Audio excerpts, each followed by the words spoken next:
baik mah, nanti aku sampein ke Snow. Kenapa? Tante Jubaidah kecelakaan Snow. Terus gimana? Tante luka-luka dan sekarang dirawat di rumah. Tapi anaknya nggak selamat. Apa? Aku mau banget besuk.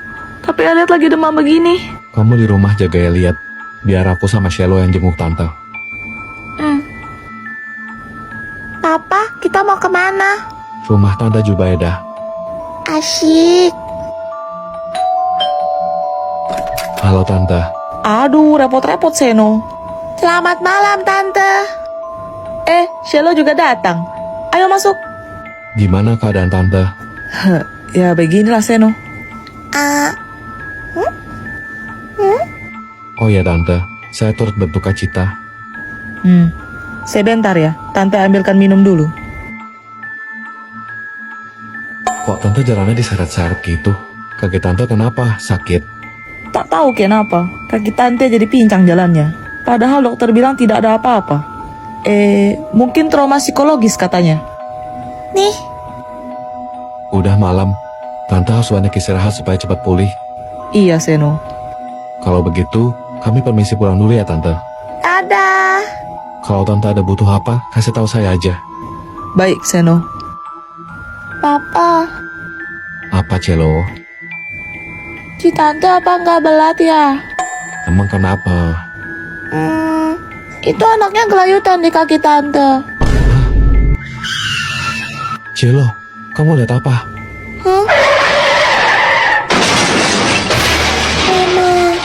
Seperti biasa tiap malam Jumat gue bakal ngundang tamu ke studio buat ceritain pengalaman horor mereka. Selamat malam Juliet. Malam Ceh. Silahkan. Kejadian ini aku alami waktu aku masih kelas 6 SD.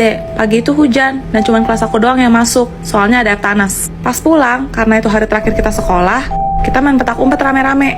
Asik nih. Aku naik loteng atas. Itu kayak ruangan rapat guru yang udah lama nggak dipakai. Di sana ada meja panjang bersekat, yang kalau mau masuk ke dalam kolongnya harus jongkok gitu. Aku ngumpet di situ, terus aku tarik kursinya supaya nggak kelihatan. Ngerti. Nggak berapa lama aku dengar ada yang naik. Soalnya tangannya kan dari kayu, jadi bunyi kriet gitu. Habis itu aku lihat dari salah kursi ada yang lewat, walaupun cuma kaki doang sih.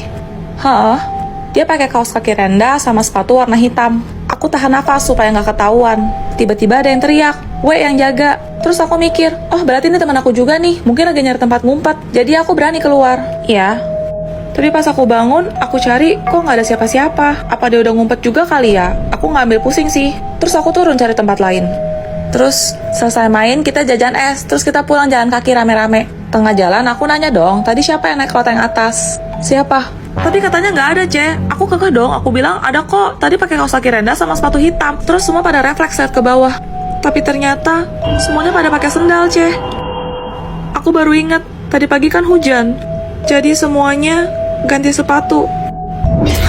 Terus yang kamu lihat itu? Kaki siapa? Nggak tahu, Ce. Aku kesepian. Aku juga mau ikut main dong.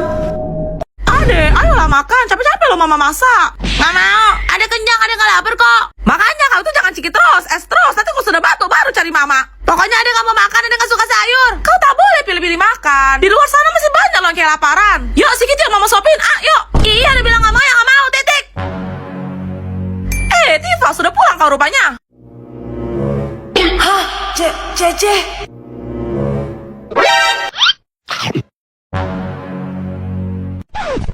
Adek, sudah jam berapa ini? Ayo tidur siang. Iya, apaan sih, Bang? Ada nggak mau bobo, ada nggak ngantuk. Hei, anak kecil tuh harus tidur siang supaya lekas besar, tau. Tapi dia lagi main, mana nanggung. Pokoknya dia nggak mau tidur sebelum ada menang.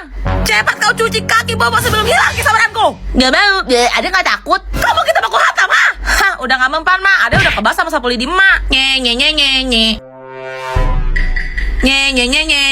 Hayya, dasar anak durjana, capek kali lo, Mama.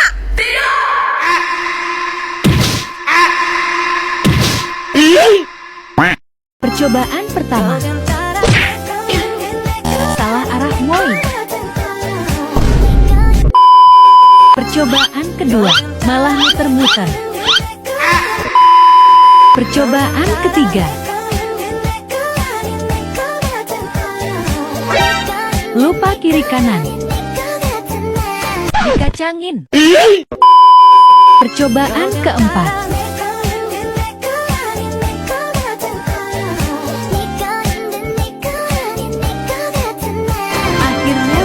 juga.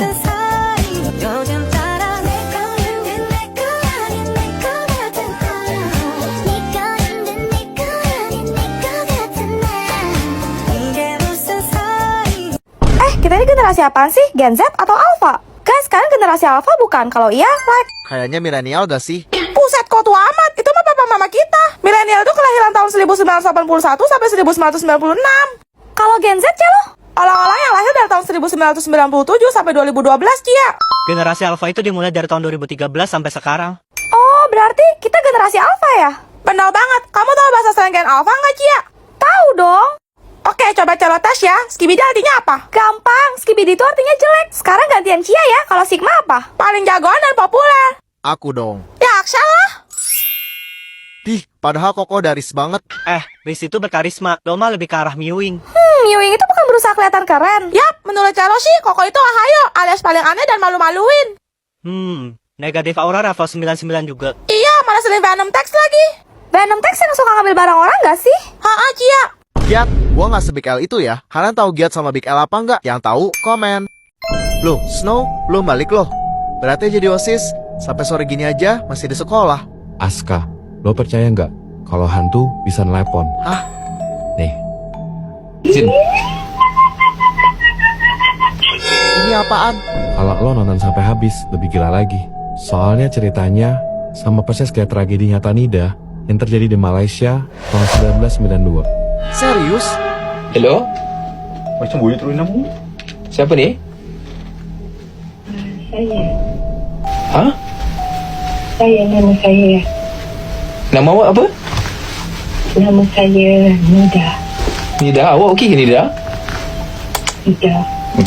Ha? Hello. Saya Hello. nak cerita tentang luahan perasaan tu kita. Luahkan perasaan? Luahkan perasaan apa tu? Okey, sebenarnya saya nak cerita tentang saya. rekod ni. Pengalaman saya pada tahun 1992, masa tu umur saya 23 tahun. Jadi, Rekod. saya pernah lawan cakap mak ayah saya sebab masa tu nak dekat raya. Okey. Jadi masa nak dekat raya tu, dia orang kata jangan keluar sebab masa tu ramai orang, bahaya. Lagipun memang tengah kat kan masa tu. Okey. Jadi diorang dah pesan masa tu saya keluar juga. Biasalah orang darah muda kan, jadi macam Faham. kita nak keluar juga. Kita tak peduli cakap diorang. Tapi masa tu sebenarnya saya nak beli hadiah beg untuk mak saya, Faham. untuk hadiah untuk dia. Dan saya nak surprisekan dia. Saya tak nak cakap kat dia saya nak keluar sebab tu beli hadiah dia. Faham. Kebetulan raya tu adalah birthday dia. Jadi saya gulung beg tu macam dah habis sebab waktu raya kan, jadi banyak yang dah habis. Bila saya dah dapat tu dia dah malam. Jadi saya letih sangat masa tu. Saya gila cari beg yang mak saya suka tu. Faham. Satu hari malam tu gelap, memang gelap jalan tu. Dia macam berliku lah ke kiri ke kanan macam tu. Faham. Saya nampak jalan tu mati-mati. Saya nampak jalan tu lurus sumpah. Saya nampak jalan tu lurus. Saya ke kanan. Maksudnya sepatutnya ke kanan, tapi saya terus sampai kereta saya masuk dalam gaung. Bila saya masuk dalam gaung tu, saya macam masa tu saya dah buka tingkap semua start. Saya punya semua start. Jadi saya dapat buka baru je tingkap. Jadi pertama sekali saya fikir kepada saya ambil mak saya tu, saya campak kat luar. Saya bukan beg mak saya dulu tau. Saya nak sangat minta tolong Cik tu, dia tak bagikan beg tu kat mak saya. Awak kat mana ni? Saya tak sempat kereta itu kat mak saya. Saya tak sempat keluar dari kereta tu. Sekejap, saya nak tahu awak kat mana sekarang ni? Saya tak sempat keluar dari kereta tu. Saya tak sempat pasal. Saya pasal. Sekejap, saya tak faham. Dekat mak saya. Jin. Ui, Wah, ini sih kacau. Coba lo geser.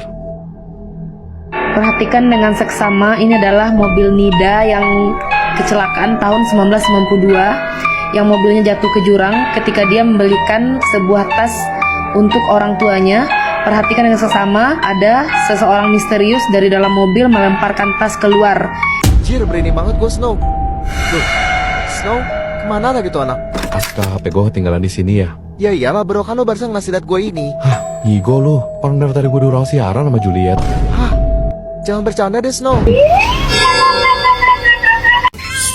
Diam nggak? Nggak diam mama cari papa baru nih. Piu piu piu. Mama jelek. Nanti kalau Elliot udah gede, Elliot bakal culu istri Elliot dan yang cantik-cantik aja tiap hari di rumah. Mana mungkin? Istri kamu tuh habis nikah harus beberes rumah, masak, cuci baju, belum lagi jagain anak kayak mama gini. Ditinggal mandi aja jadi oe-oe, pakai acara modern dan cantik segala. Mang ya, bisa. Loh, kan ada mama. Nanti mama yang beberes, masak, cuci baju sama ngurusin anak aku lah. Loh, terus istri kamu ngapain? Istri aku ya bebas mau lakuin apa aja suka-suka dia. Nanti semua gaji aku bakal aku kasih ke dia buat belanja. Kamu sadar nggak? Kamu terlalu manjain istri kamu. Coba deh mama pikir, cari istri sekarang tuh susah tau mah. Makanya aku nggak bolehin dia kerja. Lagian nih di keluarganya juga pasti jadi princess, mau kerja nggak ngapa-ngapain. Terus kenapa dia harus kerja di keluarga kita? Emang ya, kamu tuh persis kayak papa kamu. Mulutnya pinter banget ngejawab. Lah terus kalau kayak gitu, kenapa mama harus kerja keras di keluarga ini? Kok tanya aku? Kalau mau protes sana ke papa lah. Kok gua? Pelajaran kita sudah selesai. Apa ada pertanyaan? Bu, tahu Thomas gak? Temannya Jerry. Ih, bukan. Itu kartun kereta lucu tahu. Kalian tahu nggak? Kartun Thomas itu menyimpan kisah yang benar-benar mengerikan. Serius, Bu. Thomas merupakan kereta uap yang diciptakan di Pulau Sodor pada tahun 1915, tepat ketika Perang Dunia Pertama berlangsung. Penggambaran cerita Thomas menunjukkan sisi gelap perbudakan yang terjadi di masa itu. Masa sih? Dalam episode yang berjudul Cerita Sedih Henry, saat ia sudah tidak bisa bekerja lagi dan dirasa tidak berguna, Satpol Pem sang pemimpin stasiun dengan keji mengubur Henry hidup-hidup. Ia menutup jalan keluar rel menggunakan batu bata. Ih, jahat banget. Yang lebih menyeramkan lagi, ada teori yang mengatakan bahwa sebenarnya Satpol Pem adalah ilmuwan dari militer Inggris Raya yang menjadi gila pasca Perang Dunia. Maksudnya? Satpol Pem diam-diam melakukan penelitian uji coba rahasia di laboratorium bawah tanah. Dia memodifikasi kereta uap, lalu menggabungkannya dengan anggota tubuh manusia yang masih hidup. Hah? Itulah alasannya mengapa Thomas memiliki wajah manusia yang berwarna abu-abu pucat. Jangan-jangan itu karena jasadnya yang terinfeksi setelah dipotong-potong dan mulai membusuk. Pantas saja bisa berekspresi kayak manusia. Ternyata...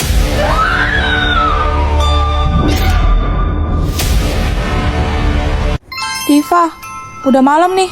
Lo nggak tidur? Gak bisa tidur gue. Juliet, nyanyiin Nina Bobo dong. Lo tau nggak asal-usul lagu Nina Bobo? Gak tahu.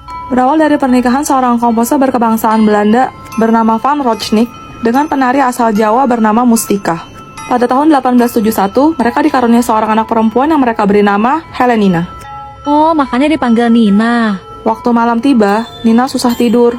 Ibunya inisiatif, bersenandung asal-asalan gitu. Tapi ternyata, melodi itu bisa membuat Nina terlelap. Sehingga ayahnya menciptakan lirik lagu Nina Bobo untuk mengiringi nyanyian ibunya. Suatu hari, Nina terserang demam misterius. Dan dia selalu minta dinyanyikan lagu Nina Bobo setiap hari, supaya rasa sakitnya berkurang dan dia bisa tidur. Tapi takdir berkata lain, Nina harus meninggal dunia di usianya yang masih 6 tahun. Sedihnya. Semenjak itu, tiap malam, ibunya akan mendatangi kasur mendiang Nina dan bernyanyi untuknya. Karena dia mendengar anaknya terus merengek dan menangis. Suaminya berpikir dia sudah gila. Tapi ibunya terus melakukan hal itu sampai ajal menjemputnya. Setelah sang ibu menyusul putrinya, giliran ayahnya yang dihantui rengekan dan tangisan Nina. Barulah dia percaya apa yang dikatakan istrinya. Akhirnya, mau tidak mau, sang ayah yang menggantikan bernyanyi lagu Nina Bobo setiap malam sampai hari kematiannya. Terus? Konon katanya, kalau kita bernyanyi lagu Nina Bobo, arwah Nina akan datang dan menemani kita tertidur. Jadi, masih mau dinyanyiin lagu Nina Bobo?